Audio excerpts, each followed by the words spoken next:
my brothers and sisters, 20 years ago I was privileged to pastor a parish on the north side of Chicago. I still stay in contact with some of those folks. And just after Easter, I received a rather humorous email from Tom, a young father whose son, Sam, I had baptized 8 years ago. Tom and Sam had been to Sunday Mass, where the homily had seemed a bit mystifying. On their way home, Tom turned to his son standing on the sidewalk and asked, "Sam, to whom do you think Father was speaking this morning? Was he talking to the grown-ups or was he talking to the kids?" Sam pondered this question for a moment or two and then answered brightly, "I think he was talking to himself."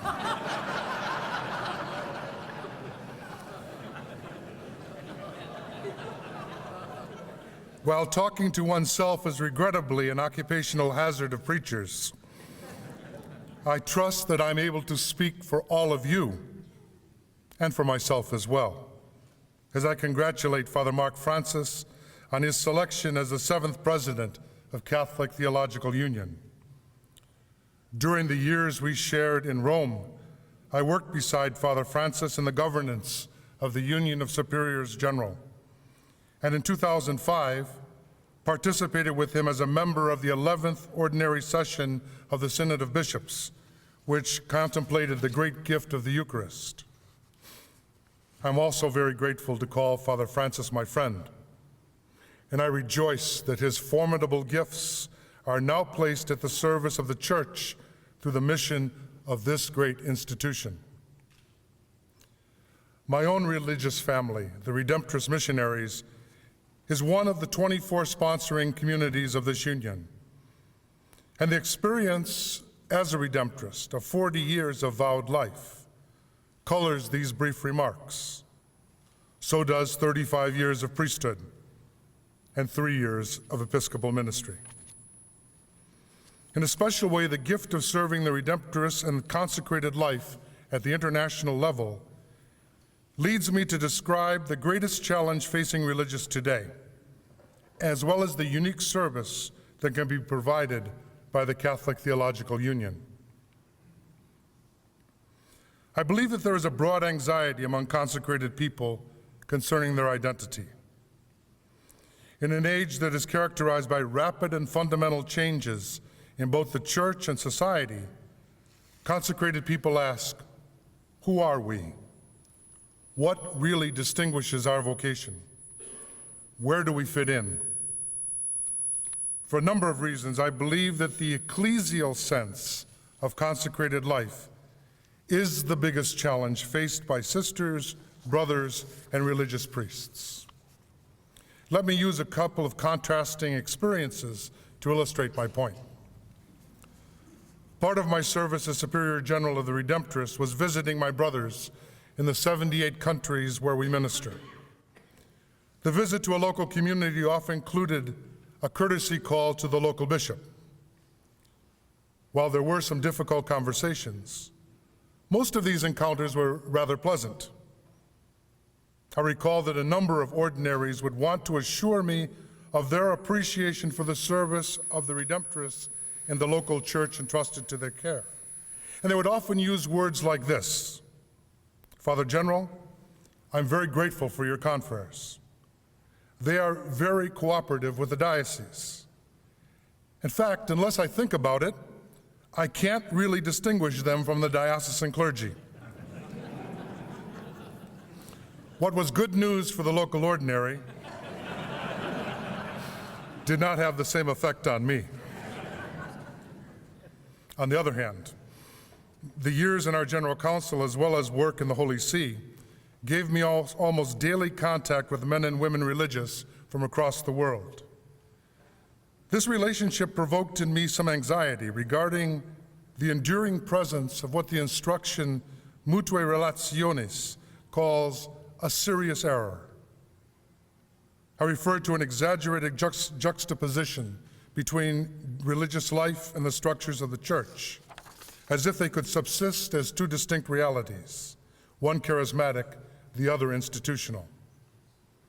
Rather, both elements, namely the spiritual gifts and the ecclesial structures, form what Lumen Gentium calls one, even though complex, reality. There have been some unfortunate declarations by those who identify themselves as spokespersons for the prophetic church, which of necessity must oppose the pastors. A deficient theological formation on the nature of the church, a deficiency which by all means is not limited to religious, leads to a distorted ecclesiological vision. As a result, a false dichotomy replaces the one, even though complex, reality. And we should recognize that this exaggerated juxtaposition flourishes in the absence of structures for mutual knowledge and respectful dialogue among bishops and consecrated women and men. Beyond its rapport with the pastoral office of the church, religious life today must rethink its identity in relationship to the laity, who constitute the vast majority of the church, and whose baptismal vocation is both the source of their dignity as well as the motivation for their mission in the world. For many decades, we religious have asked ourselves how we might empower the laity. The laity will not need our permission to minister, and religious must ask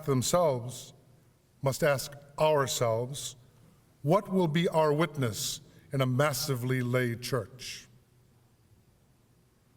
The apostolic exhortation that followed the special synod on the laity affirms, in church communion, the states of life, by being ordered one to the other, are thus bound together among themselves.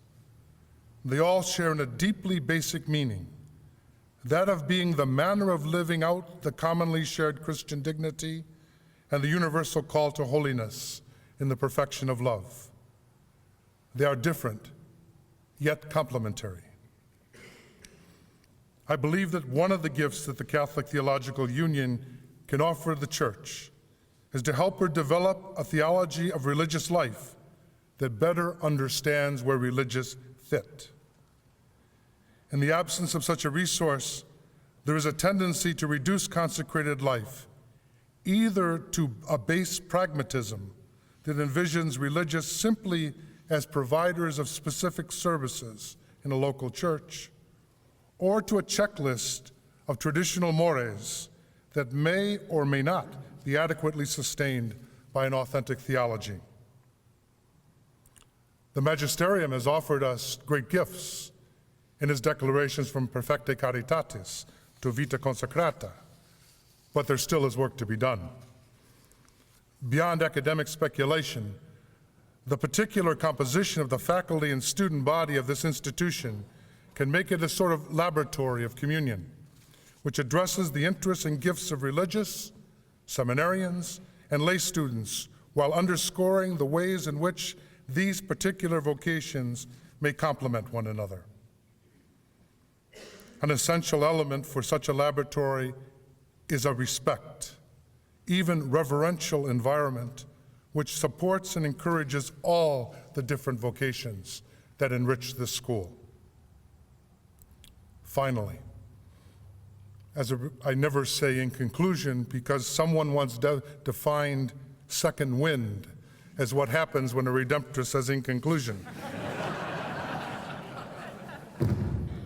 Finally, I recall with Father Mark something that we saw together in Rome. Facing the Basilica of St. John Lateran is a large statue of St. Francis of Assisi with his arms outstretched.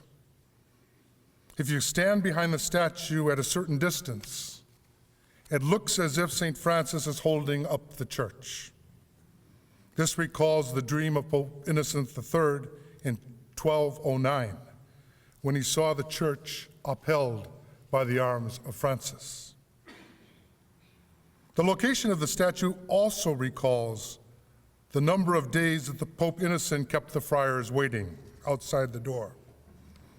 He was not sure whether to meet the bedraggled visitors from Umbria.